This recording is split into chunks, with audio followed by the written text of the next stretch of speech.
Hi, in this short tutorial, I'm gonna teach you how to center the header of your Shopify store. It's a very simple process. Come to the computer screen. Here is the admin panel of my Shopify. I have to go to online store. Here you will find a theme option and customize the theme. Now in customization, you have a header option here.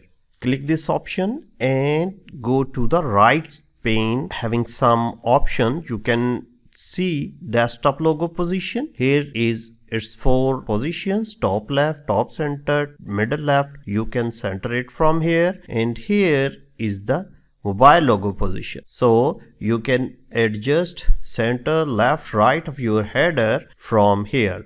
Thank you very much for watching this short tutorial. Keep watching the next one.